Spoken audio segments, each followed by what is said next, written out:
Welcome to Thought Frontier. Hey everyone, and welcome to our deep dive into nanotechnology. A fascinating world for sure. Yeah, manipulating matter at the atomic and molecular level. It's working with the incredibly tiny scales.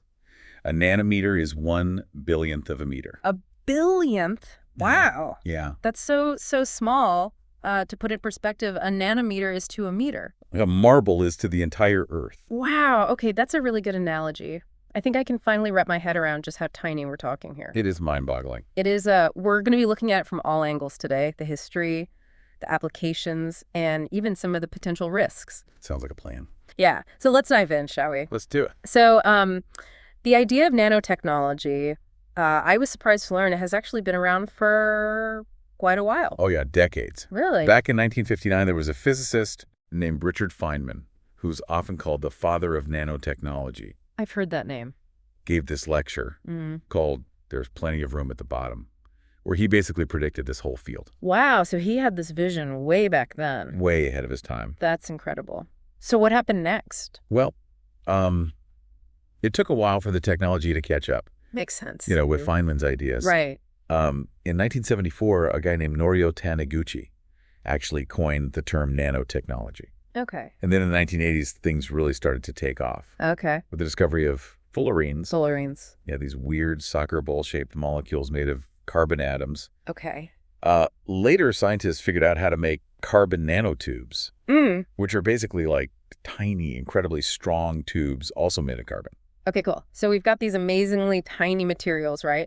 But how do scientists actually work with something that small? Is it like building with microscopic tweezers or something? Not quite. Okay. There are actually two main approaches to nanotechnology, bottom up and top down. Okay, I've heard those terms before, but I'm not entirely sure I understand the difference. Okay, well, imagine you're building a house. Okay. Bottom up is like starting with individual bricks. Okay. And you're putting them together one by one to create the structure. Got it. Top down is more like starting with a giant block of wood and carving away everything that doesn't look like a house. Oh, okay, that makes it. So bottom up is like building from the ground up. Exactly. And top down is like sculpting from a larger piece of material. Yes. And both approaches have their own advantages and challenges. Right, and I remember in that nanotechnology, a new frontier video, they compared building with nanotechnology to using Legos. Is that kind of like the bottom-up approach? Yeah, that's a great analogy. Okay, cool. It is. And here's where things get really interesting. Okay. When you get down to the nanoscale, materials start to behave differently. Differently. Well, the rules of the macroscopic world don't always apply. And we have to consider something called quantum effects. Quantum effects. I think Yeah. I've heard that term before, but I'm not quite sure I grasp it. Okay, well, imagine you have a basketball. Okay. Sometimes it's blue, sometimes it's red, but the color changes depending on whether the basketball is bouncing or rolling. Okay. It's kind of how materials behave differently at the nanoscale. So their properties can change depending on what they're doing. Exactly. The properties of a material can change dramatically depending on its size. So things like melting point, color, Yeah. electrical conductivity, they can all be different at the nanoscale. Exactly. Wow, that's pretty amazing. It sounds like scientists have a lot of control over materials at the nanoscale. They do. So what kind of things are they doing with all this newfound power? Let's start with electronics, since that's something we interact with every day. Sure. Nanotechnology has completely revolutionized electronics. In what ways? Well, transistors, those tiny switches that are the building blocks of computers and smartphones. Yeah. Well, thanks to nanotechnology, they've gotten so small that millions of them can fit on a single computer chip. Oh. Which is why your smartphone today is more powerful than the supercomputers of just a few decades ago. It's incredible how much technology has changed in such a short amount of time. It really is. And this tiny technology has had a huge impact.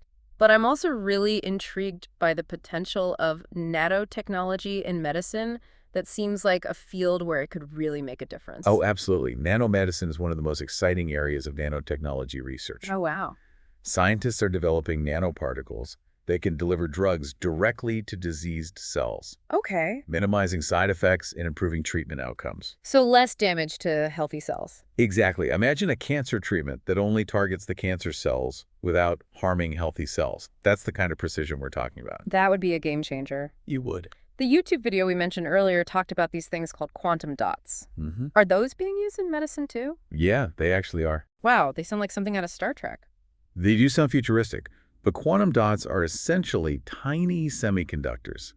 Think of them like tiny glowing beacons that can be used to image cells and tissues at the molecular level. So we can see things happening at an incredibly small scale. Exactly, and this could lead to earlier and more accurate diagnoses, which is crucial for successful treatment. It's mind-boggling to think about how something so small can have such a big impact. And there was a really cool example in the video about quantum dots being made from tea leaf extracts. Oh, yeah. It seemed like they were just as effective as traditionally made quantum dots, but much cheaper and easier to produce. That's right. It's a great example of how scientists are finding innovative ways to use nanotechnology sustainably. Okay. Traditional quantum dot production can be expensive and generate harmful waste. Right. So finding a way to make them from a renewable resource like tea leaves is a big step forward. So it's not just about shrinking things down, it's also about doing it in a way that's good for the planet. What are some other cool things happening in nanomedicine? Any other sci-fi breakthroughs on the horizon? Well, there's a lot of excitement around nanobots. Tiny robots that can be programmed to perform specific tasks within the body. Like what? Things like delivering drugs, repairing damaged tissue, or even destroying cancer cells. Imagine a swarm of microscopic surgeons working inside you to fix things at the cellular level. That sounds incredible, but also kind of scary. What are the chances of these nanobots actually becoming a reality in our lifetimes? Well, nanobots are still very much in the early stages of development. There are a lot of challenges to overcome, including figuring out how to power them, control them, and make sure they're safe to use in the human body. Okay. But the potential is there, and researchers are making progress every day. It's definitely an area to keep an eye on, but beyond the medical applications, we also need to consider the impact of nanotechnology on the environment. Is it all positive, or are there some potential downsides we need to be aware of? That's a great question, and it brings us to the next part of our deep dive. Nanotechnology has the potential to be both a hero and a villain when it comes to the environment. How so? Well, it can help us clean up pollution, develop renewable energy sources, and create more sustainable materials. But there are also concerns about the potential toxicity of nanomaterials and their impact on ecosystems. So it's a bit of a double-edged sword. Exactly. And that's why it's crucial to have open and honest conversations about both the benefits and the risks of nanotechnology. I agree. So let's take a closer look at how nanotechnology could impact our planet, both for better and for worse. Absolutely. Okay. That's where we're heading next. So yeah, nanotechnology has this incredible potential to help us tackle some of the biggest environmental challenges we face. It does. One area where it's already making a difference is in water purification. Right. And that nanotechnology. A new frontier video we keep mentioning showed that really cool example of using nano-sized dust particles to remove arsenic from groundwater. Oh, yeah. That seems like a pretty powerful solution for a serious problem. It is, and that's just one example. Researchers are developing all sorts of nanomaterials that can remove pollutants from water. Like what? Heavy metals, pesticides, even bacteria. Wow, so it's like having microscopic cleaning crews working at the molecular level. Exactly. To purify our water. That's amazing. And what about the energy sector? Can nanotechnology help us move toward more sustainable energy sources? Absolutely. Nanotechnology is playing a key role in the development of more efficient solar panels, batteries, fuel cells. Okay. For instance, scientists are using nanomaterials to create solar panels that can absorb more sunlight and convert it into electricity more efficiently. So we can get more energy from the same amount of sunlight. Right. This could help us reduce our reliance on fossil fuels and transition to a cleaner energy future. It sounds like nanotechnology could be a key player in the fight against climate change, but I know there are also concerns about the potential environmental impact of these tiny particles. There are. Can you tell me more about that? Of course, while nanotechnology offers amazing possibilities, we need to acknowledge that some nanomaterials can be harmful to living organisms and ecosystems. Okay. The Nanotechnology History and Future article highlighted the need for more research into how these nanoparticles might accumulate in the environment. So we're not entirely sure yet how these tiny particles will behave once they're out in the world. Right. Some nanomaterials can be very stable Okay. and persist in the environment for a long time, potentially accumulating in soil, water, and even living organisms. Okay. We need to make sure we fully understand these risks before we start using nanomaterials on a large scale. That makes sense. It's like we need to do a thorough risk assessment before releasing these tiny but powerful particles into the environment. What steps are being taken to address these concerns? Are there any regulations in place to ensure the safe development and use of nanotechnology? You bring up a crucial point. the notes we have from the European Council emphasize the importance of developing a framework for the safe and responsible use of nanotechnologies. Oh. They call for addressing potential risks throughout the entire life cycle of nanotechnology-based products. So it's not just about what happens when these products are being used, but also how they're manufactured, transported, and disposed of. Exactly. It's a complex challenge. It sounds like it. It requires a multi-pronged approach. We need more research to fully understand the potential risks of nanomaterials. And we need clear regulations to ensure they're handled and disposed of properly. Yeah. We also need to educate the public about nanotechnology and its potential impacts, both positive and negative. Right. Education seems key. People can't make informed decisions about this technology if they don't understand it. You're absolutely right. And it's not just about informing the public. Okay. It's about engaging them in the conversation we need to have open and honest discussions about the ethical and societal implications of nanotechnology Okay. and involve everyone in shaping the future of this powerful technology. We've talked a lot about the potential benefits and risks of nanotechnology, but I want to shift gears a bit and focus on the ethical considerations. Are there specific ethical dilemmas that arise when we're dealing with technology that can manipulate matter at the atomic level? There are indeed one of the biggest ethical concerns with nanotechnology is the potential for misuse. Misuse, how so? Well, imagine if someone were to use nanotechnology to create new weapons or surveillance tools. The implications are pretty frightening. That's a sobering thought. It seems like the more powerful a technology is, the greater the potential for both good and bad applications. Exactly. We also need to consider the potential impact of nanotechnology on privacy. Imagine microscopic sensors that could track your every move or even monitor your thoughts. Okay. That's the kind of scenario that raises serious ethical questions. It sounds like we're wading into some pretty deep philosophical waters here.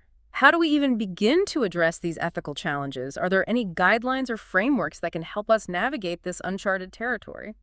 That's the million-dollar question, and there's no easy answer. Right. But there are organizations and researchers working on developing ethical guidelines for nanotechnology research and development. Okay. One important principle is the idea of responsible innovation, which means taking a proactive approach to identifying and mitigating potential risks before they become problems. So it's not just about can we do this, but also should we do this and how can we do this responsibly? Precisely. And this is where public engagement becomes crucial. We need to have open and honest conversations about the ethical implications of nanotechnology and involve a wide range of stakeholders in the decision-making process. Like who? Scientists, ethicists, policymakers, and the public all need to work together to ensure that this technology is used for good and not for harm. It sounds like a tall order, but it's clear that the stakes are high. We're dealing with a technology that has the potential to transform our world in profound ways, and we need to make sure we're steering it in the right direction. I couldn't agree more. It's a responsibility we all share. We've covered a lot of ground in this deep dive, from the exciting potential of nanotechnology to the potential risks and ethical dilemmas it poses. Where do we go from here? What key takeaways should our listeners keep in mind as they continue to learn about this fascinating and complex field? I think the most important takeaway is that nanotechnology is not just a scientific or technological issue, it's a societal issue. Okay. It's about how we choose to use this powerful technology to shape our world and our future. We need to stay informed, engage in critical thinking, and participate in the conversation about how we can ensure that nanotechnology is developed and used responsibly for the benefit of all humankind. That's a powerful message. It's not just about the science, it's about our values, our choices, and our vision for the future. Yeah, it really is amazing to think about, how far it's come in just a few decades. Oh, yeah. And how much more is out there. Absolutely. And it feels like things are just going to keep accelerating from here. Right, like what was once sci-fi is quickly becoming science fact. But with all this progress, it seems like there's also a big responsibility. We can't just blindly embrace this nano everything future. Oh, you're absolutely right. We need to be really thoughtful about this. Yeah. We need to approach it with caution and commitment to responsible innovation. Because we are talking about manipulating the building blocks of matter itself, right? Mm-hmm. So the possibilities are pretty much limitless. Limitless, exactly. But so are the risks if we're not careful. It's kind of like a tightrope walk, isn't it? Yeah, I like that analogy. Balancing the excitement of innovation with, being aware of the potential consequences. Yeah, for sure. Are there any, historical examples that we can look to Yeah, that's a good question. guide our approach? It's are there other times when humanity has kind of gotten caught up in the excitement of a new technology without maybe fully anticipating the downsides? Oh, yeah, there were actually quite a few. Sure. Think about the early days of industrialization, for instance. The invention of the steam engine and the rise of factories brought about incredible progress, but it also led to, pollution, worker exploitation, social upheaval, Right. or consider nuclear technology. Okay. It promised clean energy medical breakthroughs, but also, the threat of nuclear weapons and the dangers of radioactive waste. It does seem like we have a bit of a track record of not always thinking things through.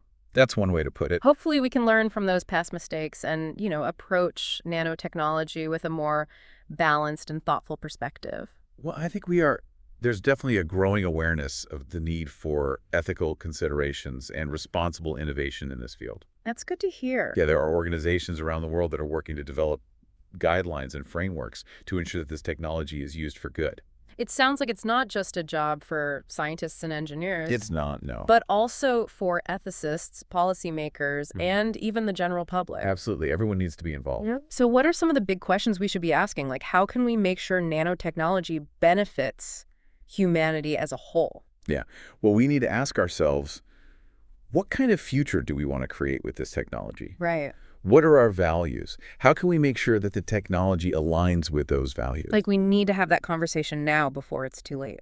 Exactly. We're at a crossroads. And the choices we make today will have a huge impact down the road. So what can our listeners do? Well, first and foremost, stay informed. Okay. Read articles, watch documentaries, follow the work of researchers and organizations that are working in this field. Right. The more you understand about it, the better equipped you'll be to participate in that conversation. So it's about becoming a more informed and engaged citizen, not just a passive consumer of technology. Exactly. What else?